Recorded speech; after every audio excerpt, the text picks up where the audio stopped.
Make sure you're correctly registered for healthcare. Travel rules have also changed, so you'll need to check online that your passport's valid and renew it if you need to. Find out more and take the necessary actions now at gov.uk/livinginspain. RKB 106.9 FM. Believe in me, believe, yeah. All you got to do is believe.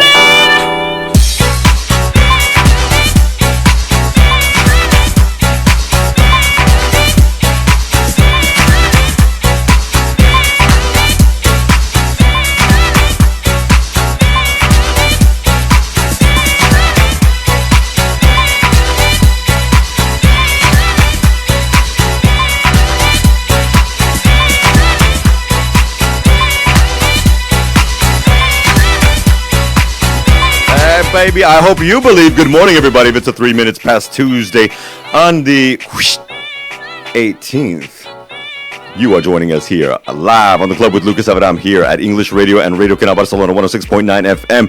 But I am not alone because here in the presence is the one and only iconoclastic Venus O'Hara. Woo! She's actually joining us for the first time on the club with Lucas. Now, I do believe that you joined us 3 years ago, maybe even a little more. Yeah, a little bit more. When I was a fresh upstart with my homegirl Lucy Lou. Shout out to wherever you are, sissy. And she wasn't here that day either, Yeah, and I was winging it like like John Bon Jovi. I didn't know what I was doing. But you came in, and it was just, and I don't know if you remember, we connected over The View. Oh, yeah. Okay, and then I was like, oh, she's a sister. Okay, we can hang out. I want to thank you so much for being here, because a lot has happened since then. Thank you so much for asking me back, because I feel like I'm a different person this time. Okay, and I want to talk about that as well. Why do you feel like you're a different person this time? Well, What has brought that? since we last met, I've had a spiritual awakening. So that's completely, life has a whole new meaning, and my work as an orgasm activist has a whole new meaning too. And this is something that somebody asked me about over the weekend after I made this post on AFB. What does that mean? Before we get into a little bit of news for you children, what does that mean, orgasm activist? Because I was tended to call you years ago a sexpert, but it goes well beyond that. What does that mean, please? Well, years ago when we met, I think I had more of a media profile. So I was writing a lot, making content for Antena 3 here in Spain, and I wrote books, etc. But now I'm mainly focused on sex toys and female orgasm.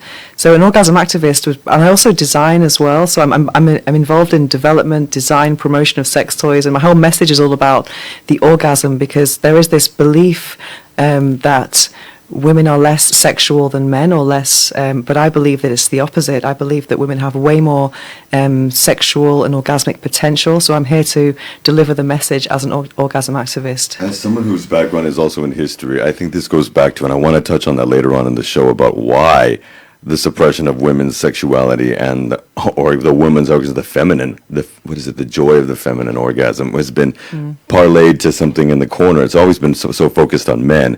So, we're going to push that out of the way. But before we do that, I also want to make some quick notes. Have you been vaccinated by any chance, madam? We're too young for that. I haven't, but I definitely want to. Okay, definitely want to be. That was the next question. Because I've completely changed my also not spiritual reason, but I was in hospital recently in February, and it was suspected COVID. That turned out was pneumonia. So I was in hospital for 9 days. I was 2 days on the COVID ward, and that completely changed my perspective towards the vaccine and mask wearing, and all the restrictions that we're living. I started to believe it a bit more and understand the perspective of the healthcare workers. So now I'm like pro-vaccine. I want the vaccine now. I'm going to cry when they give it to me. I'm like so happy. Do you have a preference on which one you want to get? I don't really care, because I think I don't know. I'm not really reading all that stuff about side effects. I'm just like, give me the vaccine and give me a passport. I want to travel. That's actually a brilliant idea, because many of us sometimes have a tendency to refer to Dr. Google, which, like Miranda Hobbs once said, you just type in the words and wait for cancer to come up. I know I've been guilty of that, but I want to actually make a mention that over the weekend we have broken well over almost 15.5% of the population is completely vaccinated. We are marching to around between 2.5 or so million doses that are being vaccinated, or being rather distributed every week so far in Spain, which is a good thing. Right now, anyone who's over the age of 50 and beyond can get their vaccination. That's not me. I only not look me. 65, dear. But soon, within the next month, they're saying sometime between June and July, there will be another smorgasbord, that's my favorite word here, of different vaccinations that are going to be coming here. And everyone over the age of 40 and then certainly over 30 over the summer will be vaccinated. That means club life might be a thing by the end of the summer. Pedro Sanchez said, our Prime Minister of Spain, rather, said over the weekend that there will be, within 100 days, 70% community immunity here within the Iberian Peninsula. Let's hope so. Let's hope so. I think he's being very, very positive. However, let's push that to the side for a moment because there's also the announcement that was made, and now restrictions are also being lessened in Britain. But also, Grandpa Joe Biden came out and said over the weekend, if you're fully vaccinated, actually, he was reporting for the CDC, the Centers for Disease Control. And that if you're fully vaccinated within the confines of the United States of America, you do not have to wear your mask. Now, thoughts, please. I don't know if there's still place to be cautious, but I'm not sure about masks in the street and in the open. For example, if you're going for a hike in the country, I don't see the need of wearing a mask. Correct. However, in the city or going into a shop or something like that, then definitely. And I just joined the gym 6 weeks ago. Oh my God, 6 weeks. Are you wearing it in the gym? We have to wear it in the gym, even As you work out? spinning. Honestly, it's really hard. So you have to go for those drinks of water, so you just push it down. But I mean, I was a kind of chin wearer before I was in hospital. I'm not now. All right. But I do think it is excessive sometimes to be wearing it in public when you're far away from other Hearing people. that. So And actually, one of our resident at-large epidemiologist, Dr. Jeffrey Lazar of IS Global, said 9 months ago when he first sat here, he said, this wearing it outside is ridiculous. If you're Yeah. in confines of people on a busy street, like here in Eixample, for example, obviously. And also, I think about the hygiene of the masks. I mean, how clean is your mask? Also, before I was admitted to hospital, I was thinking about some of the plastic police told me off for my disposable masks. But then I learned that you can't wear reusable masks on planes. So I thought, well, I'm having disposable masks. I'm Is that using a one. fact? Yes, and I'm wearing one new one every day. Okay. So I'm sorry, but I think health comes first. Amen, definitely. amen, amen. Especially after the drama you had a bit. I mean, I deal was really with. sick. I mean, yeah. I So- mean, you did light up Instagram though with a lot of positivity during that. So Yeah, it was that- amazing, yeah. Exactly. Let's jump into some music. We've always got some jams for you folks, and we got to talk about a few more things because we have a government in Catalonia as of this weekend. Rosie. I mean, you listen to her, and I think it's going to be like a lot of people back in 1983 when they thought Madonna was a black girl for some weird reason. Rosie hails from the U.S. She is knee-high to a chick, and she's 29 years old. The single that she dropped is called I Can't Go to the Party. It's 3.5 minutes of pure bop, but her lustrous voice. Check out this girl. We will be right back with a lot more news and clues for you to use. Also, you can get the jams on 106.9 FM, RadioCanalBarcelona.com. That's with a K, and our TuneIn app for English radio or Radio Canal Barcelona. We'll be right back, guys.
Well, we just had a party here, but we're going to report on something that's also interesting, but also then something sad. It is a final beautiful thing that the Esquerra Republicana Catalana and Junts pel Cat have finally come into their placement of Pere Aragonès as the leader of the president of Catalonia, which, in my opinion, has been the thing that should have just been going on for the last 4 months that we haven't had a government. But it has finally happened. The directives of what is going to be happening, how people will be parceled out into different ministerial ships or whatever they call them in their cabinets there, is yet to be determined. But it does look like there's going to be a major, nice, fair split between ERC and Junts pel Cat. And let's not forget that the Esquerra Republicana Catalana has major seats that actually, not just here, obviously, in Catalonia, but in the Parliament of Moncloa and in Spain as well, in Madrid. So, for me, I just think that this might be a semblance of how we can pacify things. And one of the main things that the other parties are saying is please focus on economic recovery. Not independence movement right now. We need to focus on our economic recovery. So that is some good news. Something that is not good news is the continual as we move into week 2 of the Israeli-Palestinian conflict. I do not load up a lot of our social media with too much news of this because I have family and friends that are Israeli. I have blood in me that's 12.5% Jewish, and I do say that what is going on right now happens to necessitate a lot stronger, in my opinion, calls from the European Union and specifically Grandpa Joe Biden. Obviously, everybody has the right to defend themselves. The throwing of these, by Hamas into Israel's main cities obviously incited something. But before that happened, on Jerusalem Day, the Israeli police basically cut off the access to the third most respected site in all of Islam and threw people out by hook or by crook.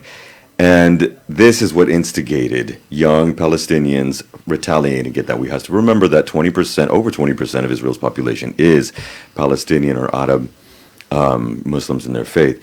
So it has also been delegated to the reaction of settlements and people throwing people out of a place called Sheikh Jarrah. For Palestinians, obviously, they say this is not a real estate dispute. We've lived here forever. But since the 1948 conflict, when the UK and France helped administrate, the creation of what we know as Israel right now, and Palestine and the West Bank and Gaza and all these divisions. Of course, in 1967, for those who don't know, the U.S. stepped in during the 5 Days War and said, hey, we're here. And of course, we've been helping financially. Many people don't know that the United States financially supports a strong plurality of countries in the world. They, over the last 4 years under the administration of Trump, they did not give any money to Palestine.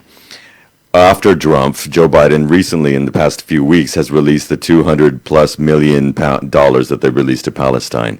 But they give $3.3 billion to Israel. This is not going to stop. Yesterday, apparently, President Joe Biden said, with a private phone call to Benjamin Netanyahu, who's been there for as long as Putin's been in office, just saying. I should point with this one because he's a righty. Please think about a cessation to this.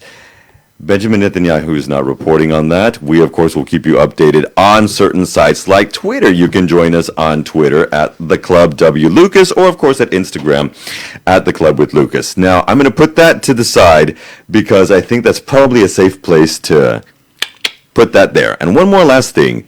Because we're dealing with an expert in women's sensuality, sexuality, orgasm, activism as you are, the United States Supreme Court is going to be addressing Roe versus Wade, which is the law that implemented the right for women to have abortion and rule their own bodies in 1973. Well, Mississippi, so you already know where I'm going to go with that. But Mississippi, for those of my American audience who know about Mississippi, we already know where I'm going with that. Mississippi has brought up a reproductive rights bond that they want to present to the United States, and to their state rather, that would ban all abortions up to the 15th week, after the 15th week of pregnancy, which is when most women start to find out that, yes, you are solidified pregnant, and they will not be able to have an abortion after that. But they brought this up to the Supreme Court, which is a 6-3 overly extreme right conservative Supreme Court in the U.S. And basically, it is looking that there's a possibility that they will be throwing out, or could bring out the possibility of throwing out, the amendment that provides abortions for women in the United States, because there are 6 anti-abortion judges and only 3 liberal judges. If this goes out through the Supreme Court and they ban for Mississippi, this could then affect all 50 states, and it would have to go back to Congress, I believe, is what would happen. But again, even under the administration of President Grandpa Joe Biden, a Democrat leftist, the ability of women to declare their own ownership and rights to their body is being contested. Again, in an extremely right southern state, but this could affect everybody. How can it be? And you hail from a country that is not very favorable on abortion. Well, actually, yeah, my family's Irish, and only 3 years ago they had the referendum. This is what I want to So, say. Yes. so I believe, I believe obviously that women should have the rights over their bodies, and I think the people making these decisions who are against it, they don't really understand the situation or what it's like to be a woman in that situation, and I think it's just like they just do it on a whim, and it's not like that at all. I think it's a very hard situation to be in, and when you think about in the past, women in Ireland taking the ferry to go to England and then going to these private clinics that they had to pay for, and then recover in a hotel. I mean, and then not tell anyone. I mean, that's just an awful situation to be in. I myself, as an orgasm activist, I really am pro safe sex. Amen. And I always try and almost eroticize the condom and show people how to use it properly. And I think that's really important, to actually be as responsible as you can about contraception. And then abortion and morning after pill should be a last resort, really. It's not something that people do all the time. It's just something, But obviously if you're not mentally in a situation where you think you can have a child, I mean, I've not had children, I've not wanted children, but I don't think I could handle them. And to be in that situation where you're forced to have a baby, I mean, I can't even begin to imagine what that must be like. And it's interesting how staunchly conservative parties, wherever we are, have a tendency to want to take those rights away, but it's not just affecting their people, it's affecting everybody. And many women don't attest to that type of mentality. They attest to this one. And let us not forget, folks, that merely 5 or 6 Christmases ago, the PP, when they were in office with Mariano Rajoy, took that ability of abortion away overnight on Christmas Eve from women. And of course, it was finally never reinstated. And Catalonia said, we will do it no matter what. But, women's rights, when we're speaking of that, in the issue of equality, women make up the majority of the world's populace now. Let's keep shit real. Let's talk about another woman right now. Elise, rather. I call her Elsie. Elise is a 19-year-old upstart who is... She's trying to not get Billie Eilish, but also not be a Pop-Tart. And so she's taking this middle of the road with her little jams, and I really liked her flow.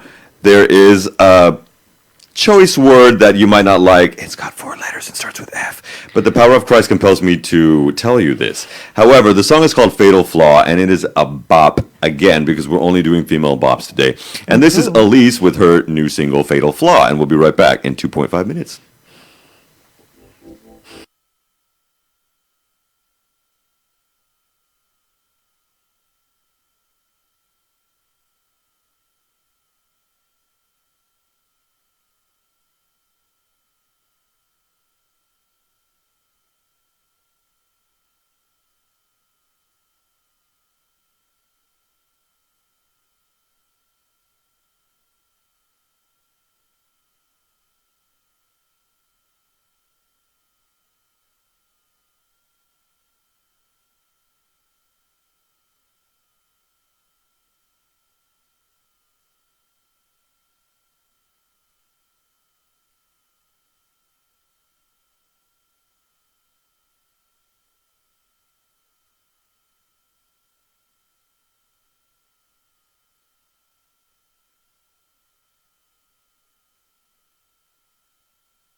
your passport's valid and renew it if you need to. Find out more and take the necessary actions now at gov.uk/living in Spain. Remember, folks, you have the limited time in regards to the grace period is running out. So please get those passports, get those driver's licenses and everything. What did I wanted to say? Dot your I's and cross your T's because it's running out soon. You can get all that information on uk.gov/living in Spain. Can I just say, it took me 7 months to get my new card, Child. so do it. Do it as soon as possible. You know you got to do it. So keep it real and keep it legitimate. I again want to thank you, Lady Venus O'Hara, as well, because there's also a prop that we have that if you don't mind, I'd like to prop this up. This is the world's best-selling sex toy. And I would like to say that our Queen Venus O'Hara is also one of the designers and... Well, not of this one. Not of this one, yeah. but you actually have worked with the Satisfier Company for quite a while. We've already done where you hail from and whatnot. How did that come about? And then we'll get into the nitty-gritty. But how did that come about, working with such a amazing company that not only does that, but offers a lot of men's pleasurable products as well. So please check out their website. Yeah, people think of the Satisfier and they only think of one product, but however, there are many, many products. But for me, I started my blog 12 years ago. I left my job in real estate, and I thought, I'm going to follow my dream. It's now or never. And what did I do? Well, so I set up a blog, and then soon after I started doing lots of media collaborations. So I was very prolific in Spanish media for several years in El País, GQ, Playboy, Antena 3. And then I published 3 books here as well. And during that time, I started to receive lots of sex toys because I was talking about female orgasm a lot. But the sex toys I was receiving were not as good as my favorite toy at the time. So I kind of thought, I need to get paid to kind of... No, it wasn't a rabbit. It was actually this very weird toy with 3 prongs, and I just loved it. I loved it so much I actually broke it and had to get a second one. Why am I thinking of Samantha and Sex in the City right now? Well, that was the inspiration for buying my first toy, was the Charlotte rabbit. Actually, that's why I bought my first toy. But so That's wonderful. Yeah, so then anyway, after having all these toys, I started to do reviews in Spanish for Spanish shops. And then it progressed to working with distributors and brands, and I started doing stuff in English, and that's what I'm doing now. And then I've gone global. Yes, you have. And I've gone beyond just reviewing now. I'm also working with Satisfyer. I have a very close relationship with them. I'm the brand ambassador. I'm doing things from promotion to helping on the development side as well, because I have a vast knowledge. I've now acquired 700 pleasure products in my massive collection, so I have a lot of input, and it's very interesting. So I love the whole process of having an idea and then communicating it with engineers, and they make it into something real. It's really cool to actually work in a team. I absolutely love it. I also think that the importance, again, that's going back to what we were speaking of a half an hour ago at the beginning, was the importance of understanding the essence of a woman's sexuality, the essence of sensuality and orgasm. You have a book called Perversion for English. English for Perverts. English for Perverts. And why did you want to write? Firstly, the 3 titles that you've written have all been based on something similar to sensuality and sexuality. Why did you want to dive into more specifically the activism of female orgasm? Besides being a woman, obviously. Well, it's quite interesting because my first speciality when I started my blog was actually fetishism and BDSM, because I believed that I had this different perspective on it, and it was more about humor and funny role plays as opposed to dark dungeons and whips. And then when 50 Shades of Grey first came out, I must admit that I was actually jealous. I was thinking, no, I wanted to be the one to write the book that would change everyone's mind about BDSM. However, I started writing for El País. This was before the 50 Shades phenomenon. And they asked me to not write about fetishism and BDSM because there was a confusion with domestic violence. So I thought, okay. So anyway, I went, wow. Seriously. Is that a fact? Yeah, isn't that amazing? Because people just saw these images of fetishism and they just thought it was kind of there was something violent behind it. Spain takes the cake for female abuse by husbands and boyfriends. But I think I'm so grateful for the 50 Shades phenomenon because it has helped. I don't like the stories, I don't like the book, I don't like the films. But what it has done for the sex toy industry, for example, there is a 50 Shades collection. It's really put this subject of sexuality in the mainstream, and we can't complain about that in my industry. So Amen. so that's really, really fantastic thing. So I think now people are more open to it and less shocked by it. But I think in Spain, maybe 15 years ago, they weren't.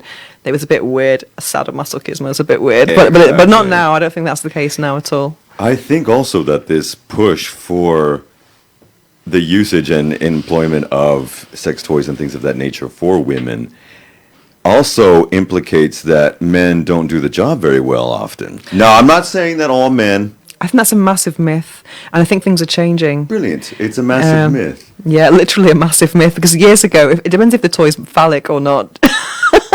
Because years ago, maybe there were more rabbits around, and guys just kind of saw the whole thing and just didn't realize that you only insert a third of it.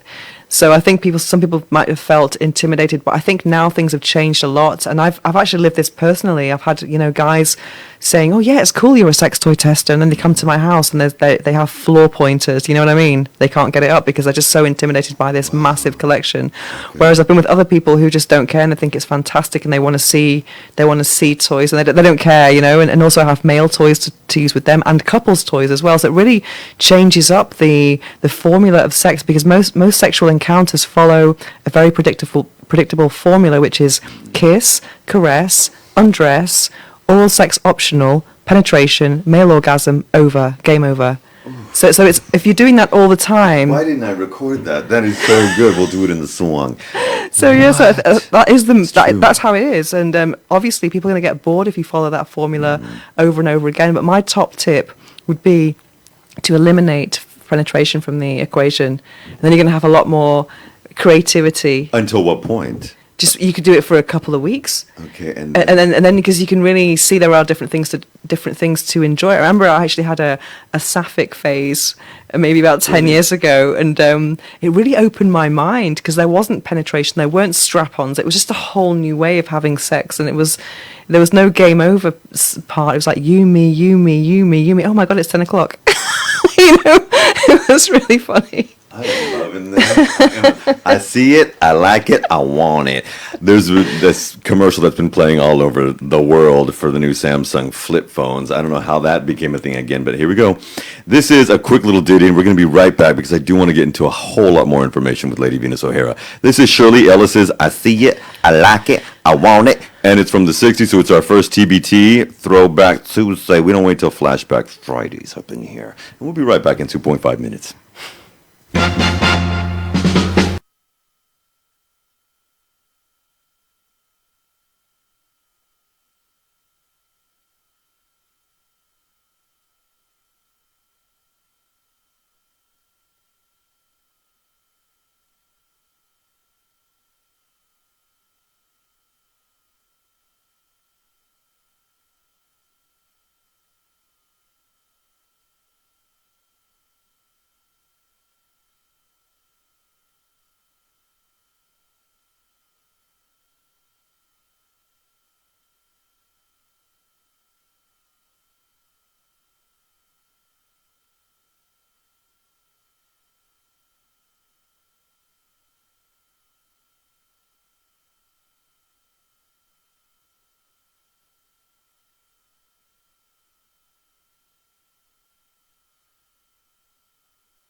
See, you like it, now you know it. Shirley Ellis. Let's get back to you, because one of the things that we were talking about is, well, I was talking about with some of these things I sent over the weekend, was banishing the antiquated notions. We've touched a little bit on that, but this new wave of female sexuality, I think a lot of our teenage women are much more, and teenage, I'm saying, that 17 to early 20s crowd, they're much more aware of certain things in regards to dating and boys, but not sexuality and sensuality. I have discovered, as someone who works in education a lot with uni students specifically, and most of the boys that I deal with, who are usually between 20 and 25, are virgins and still live at home with their parents. So I feel, and I question, has there been almost like a degradation or like a downgrade of the importance of sexuality for newer generations? I don't have much contact with that demographic, to be honest. Yes, ma'am. However, what I do believe is happening is that there is more of a hookup culture that's being created, and there's actually less sex, they say, among younger people, and I think people are having less long-term relationships and not seeing the first time having sex or that is something special. Whereas for me, I think I'm really happy I wasn't bitter. At that time in my life, I was kind of open to falling in love and discovering all these things with someone I trusted, and I was going to repeat a lot, because that's the key to good sex, is actually not mystery, but actually familiarity and openness, etc. So I think there's a lot of emphasis on hookup culture in general, not just from the younger generation, but also in older generations as well. And I'm an anti-Tinder person, to be honest. I believe in meeting people in real life and getting to know them over a period of time. And I think if you want to have good sex, a top tip I can give you is have sex with people you really like. Whereas I think with people, they're just hooking up and it's not really the same. Do you think that this has been, obviously it's not going to stop, the apps, now we have singles for 50, and all those apps for people who are over 50 or 60. Is this going to become more of a problem in the future in reference to explorations and relationships? I mean, we come from a generation, I believe our generation was one of the first that said children. Well, I think maybe the children thing, it might be because we are expats as well. I mean, I think we've chosen a different path. We haven't chosen the conventional path in life. This is true. So that makes me feel, I don't feel like such a spinster because I'm in Barcelona. If I was in England, I would feel really like the odd one out. But here, I don't know that many people with children, to be honest. And I do think now it's kind of interesting because people start getting married and then people start getting divorced. So you can see it's very interesting. And everyone says, I'll go out with someone again, but I won't live with them. So I've just taken their advice and just not done it to begin with. So just focusing then, just focus on your pleasure then. Okay. Well, how go with it? How have you got on during these interesting 15 months we've been living through in confinement? Because for many people, certainly in certain communities, it's a little scary to get out there when there's a virus rampant. Well, I've had a very unique situation. I was, how can I say it? Well, I was seeing someone that I didn't think was part of my future. And I don't know if you know the Maslow pyramid of needs. There are the first one, I don't know exactly off by heart, but let's say the most basic need is shelter, then food, and then kind of it goes up and up and up to like emotional needs, and self-actualization is right at the top. So I think basically a lot of us are in survival mode because of the corona thing, and we might be making decisions that are based on that as well. And I know I kind of was seeing someone that I don't think is part of my future just because I just needed someone to see in the day and have some companionship and support, and he's been a fantastic support. And also one struggle for me was I was living in a shoebox apartment, which was torturous. It was absolutely torturous, and I had neighbours in front of me, next to me, having reggaeton parties in the day, which was really hard for my mental health. And but now I think I do think there's a bit of it's also really hard to meet people, and actually you can't really go for dinner, or you couldn't until a couple of weeks ago or a few days ago. A few days ago. Yeah, so I'm really looking forward to just getting out there and meeting people in real life again. So that's my thing. I'm not into hookups and going around to people's houses that you don't know. That's not me at all. So if somebody's listening right now, and many will be, especially throughout the week, they might have a question as to how, if you as we are both anti-Tinder, Grinder, all these things. I'm pro not doing that, let me say that. But how many people don't understand any other option in this Tinder age in which we reside, how to do this. What would you recommend, especially now that things are opening up again? I would highly recommend an app called Meetup, which I'm actually a vegan. I don't drink alcohol. I like to look after myself. And I'm in several meetup groups. I'm one of the organizers of Barcelona Vegan Community.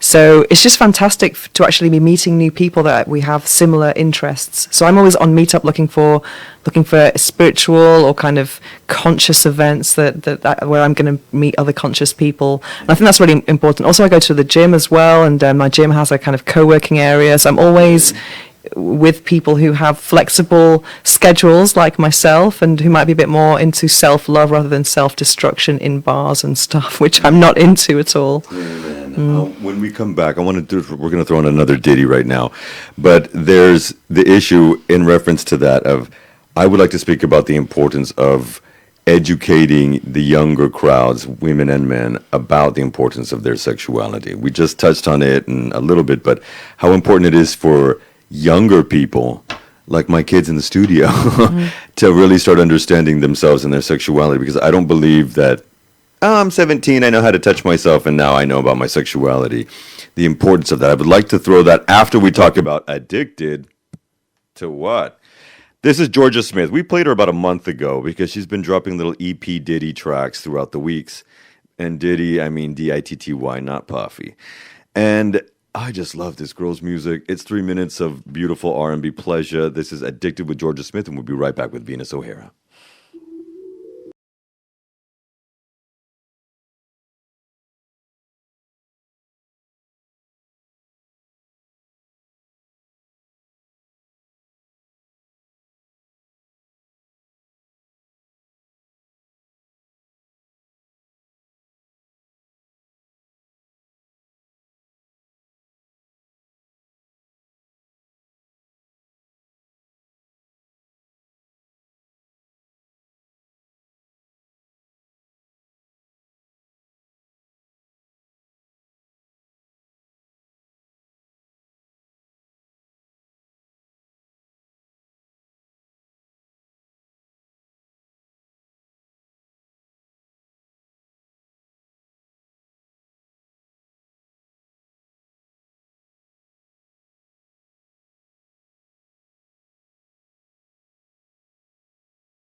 UK nationals. Because the UK has left the EU, there are important actions you now need to take. If you're settled in Spain and moved here before the 1st of January 2021, you need to register as a resident with Extranjería and make sure you're correctly registered for healthcare. Travel rules have also changed, so you'll need to check online that your passport's valid and renew it if you need to.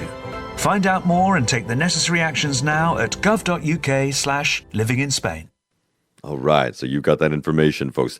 We were just talking over the song break there that what can we do to improve or at least educate the younger community into the importance of sexuality? Well, I think Specifically females. We just mentioned porn there, and I'm actually quite anti-porn. Mm-hmm. Okay. I'm definitely anti-porn. I always have been. Mm-hmm. I've never understood it. I think I equate porn to kind of red meat, and I'm a vegan. It's like most people are doing it, and I just don't understand it, to be honest. And I think it's also a distraction, because now that I've become spiritual, I now understand the true meaning or the true power of sexual energy. And I think porn is distracting us from using this incredibly powerful energy in the most constructive way possible. Correct. I think it's just feeding into. I think it's a kind of a fast food. It's like the McDonald's of sexuality. Mm. That's what I think. So how can we change or turn away some of our younger boys, in their 20s and whatnot, who would just become addicted, like that last song title, to it? So many people are, and it's becoming a very common phenomenon, unfortunately. And also the type of porn they're watching is very scary. I was actually I was actually a judge for the Spanish Porn Awards several years ago, and I thought that I would be able to bring a very different perspective to the table. And I was just shocked. I watched this stuff for 3 days, and I was shocked by what I was seeing, but also shocked by the idea that people get turned on by this. I just thought it was really not the kind of sexuality that I try to promote. I think sexuality is the most beautiful thing. Intimacy is the most beautiful thing. There's no intimacy in porn. Okay. And it's very difficult to actually convey that through an image, or to know if it really, unless it's maybe amateur and it's actually a couple who you can see they're touching each other a bit more or something like that. But I prefer personally, if I want to watch something visually titillating, I'd rather watch a really good series with a seduction. Those typical series that they have got two protagonists who are kind of seducing. I've not seen that, but I've heard amazing things about it. But they're just seducing each other over a series, and you think, will they, won't they? And they keep you on the edge. That type of thing for me is just so hot. Moonlighting with Sybil Shepherd and Bruce Willis. And one series I really loved was The L Word when I was going through my sapphic phase. I mean, how cool is that? Shout out Sandra Bernhard. Yes. Yeah, it was just amazing. So I think a lot of women do have a kind of sapphic fantasy, Men. Yeah, and I think a lot of men do too. Oh yeah, for sure. Much more difficult for men to explain that. I'm thinking about having oral sex with my best friend. Now, next thing though, what is important for women or anyone to start doing in order to break free from the societal and parental hang-ups that we are instilled from the time we're born? Don't touch your pee-pee.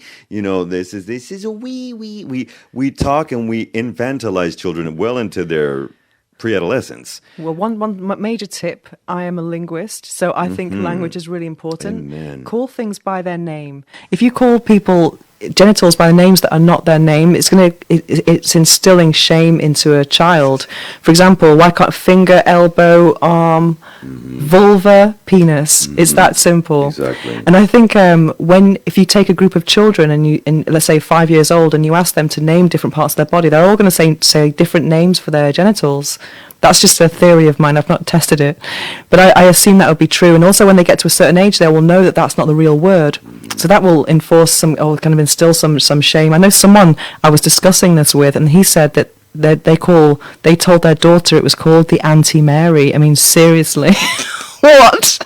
So I was trying not to laugh on recording that. What? So imagine when this little girl will find out sooner or later that it's not called that. So she has an issue with that area of her body.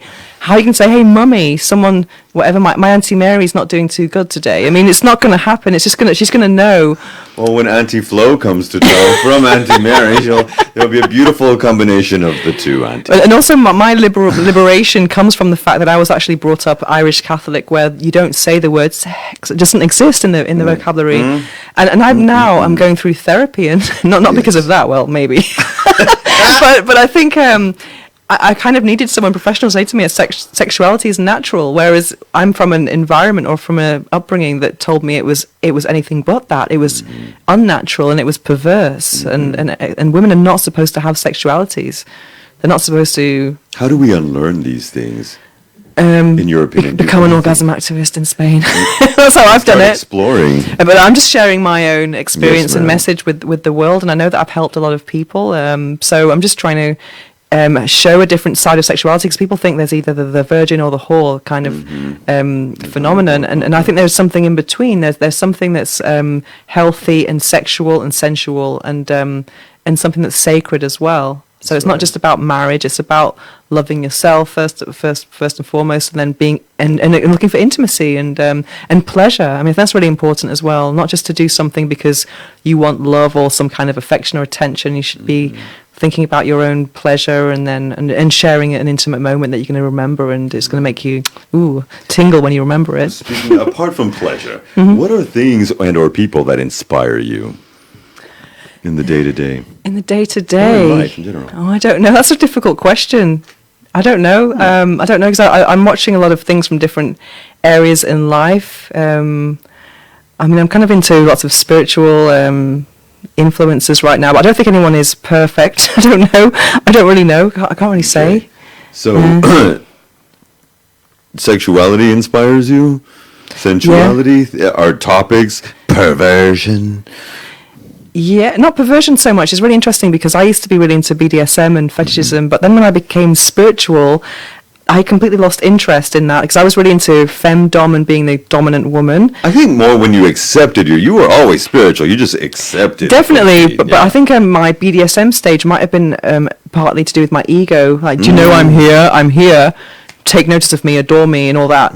Whereas now I have no desire or need for that type of attention. I just kind of I'm on a level with my partner, and also in kind of tantric. I love tantra and Taoist interpretations of sexuality. 'Cause I think it's more about the female being a goddess and being worshipped, and the guy genuinely being into that. You know, and it's not about some sick games or role plays or something. It's just it's actually a celebration of beauty and.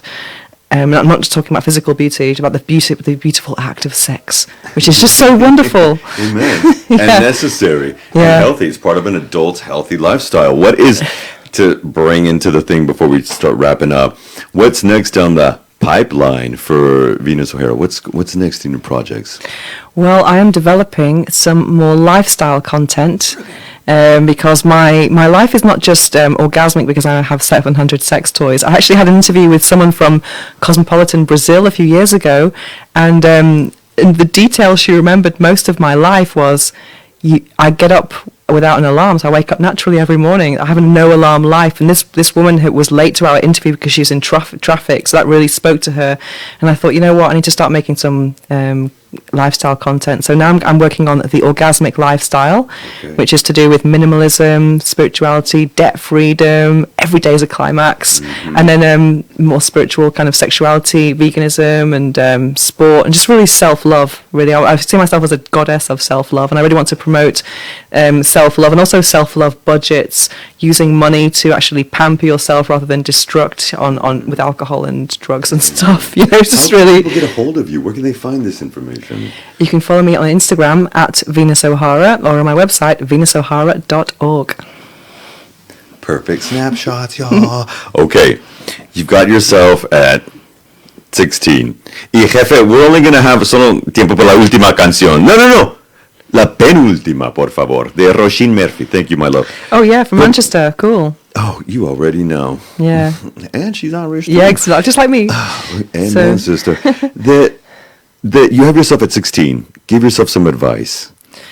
It's Holding really- the Satisfier. Well, I would, if I had discovered Satisfyer then, I would have saved myself a lot of heartache, because sex toys really rescued me from toxic relationships. When I had my first orgasm with a sex toy, it was goodbye to toxic relationships for me, because before then, I think a lot of women can identify with that situation of being with a toxic guy, but the sex is amazing. so that I kind of stopped that habit or that pattern when I discovered my own sexuality alone. So then that would have changed your entire perception at 16, 17. Yeah, maybe the second boyfriend would have been decent, you know. So now I think once you've got a complete sexuality with yourself, then everything else is an add-on, and it's more, you appreciate it more. That's so beautiful. Yeah. That's actually really deep. Yeah. Lady Venus O'Hara, remember, folks, you can get a hold of her. Venus O'Hara on Instagram. I'm sure it's the same on Facebook. And again, venusohara.org. Yeah, as well, we're for helping that lifestyle, as well as those amazing pictures that you throw up there that make me jealous, because I can't eat that all the time. Those orgasmic breakfasts, please. Yeah. Mwah! My sister, my queen, thank you so much, my sexpert, for being here and instilling some education inside of us.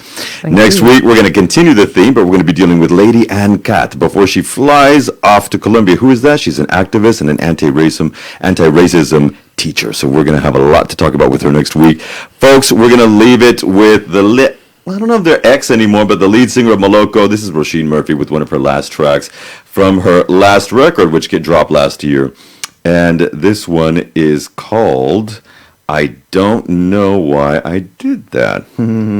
Okay, children, this one is called Something More. I'm going to leave you with a little something more. Remember, folks, keep it distance, keep it love, get your vaccination if you can, and keep it real. We love you, and we'll see you here next week. Bye, everybody.